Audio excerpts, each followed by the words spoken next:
We're back with Arianna Huffington of the Huffington Post and Nate Silver from the 538 blog in the New York Times. On Sunday, Sarah Palin responded to the tape of a local TV reporter in Alaska making off-the-record comments about the Joe Miller campaign as, quote, corrupt bastards. Here she is on Fox News. CBS reporters in the affiliate up there in Alaska on tape are saying, let's find a child molester in the crowd as a supporter for Joe Miller. Let's blast that. Let's concoct a Ron Paul moment there. Let's find any kind of chaos so that we can tweet an alert saying, ooh, there's chaos. Joe Miller got punched or vice. That's sick. Those are corrupt bastards, Chris. Corrupt what? Arianna, where is the outrage over Sarah Palin's on-TV profanity? I mean, the children of America might have heard that word. Wouldn't Republican protectors of the children be up in arms if Michelle Obama or you or Nancy Pelosi or, say, I was to use a word like that?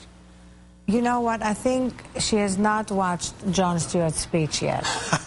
If she watches it, I'm sure she will course correct and apologize for that. You know what is interesting? That they never apologize. Mm-hmm. That, okay, you can say, let's say something like that in a moment of anger. Why is it never okay to just say, I made a mistake? And has anybody asked her to apologize for saying that? I mean, even if it's proven to be true that what she's accusing the media of doing was what they were doing, which has not been proven yet. Right. To use that term.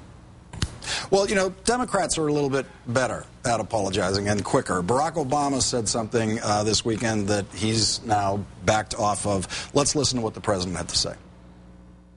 If Latinos sit out the election, instead of saying we're going to punish our enemies and we're going to reward our friends who stand with us on issues that are important to us, if they don't see that kind of upsurge in voting in this election, then I think it's going to be harder. And that's why I think it's so important that people focus on voting on November 7th. The use of the word enemies there. He said if we're going to punish our enemies and reward our friends. So heaps of criticism on him, Nate, for using this word enemies, which he has changed and said, yeah, I should have said opponents. And he did it right away, pretty much as soon as it was put in front of him.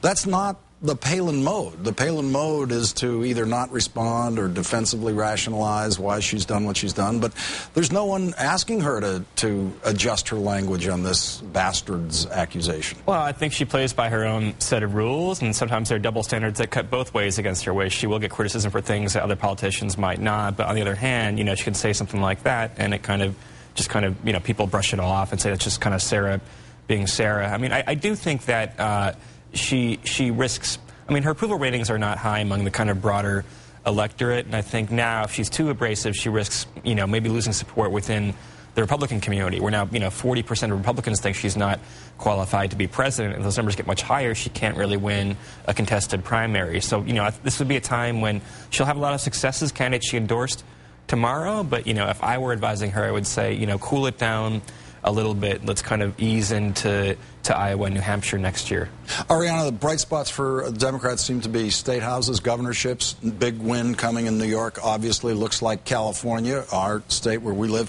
looks great for Democrats. But what else should they be looking for outside of the big state wins in the governorships? Well, the Democrats could have a win in Ohio. You know, it's kind of interesting. Governor Strickland could actually pull it off, and one of the reasons is that he has a lot of support among unlikely supporters, like the NRA has got a commercial basically criticizing his opponent, John Kasich, for being not sufficiently passionate about the Second Amendment.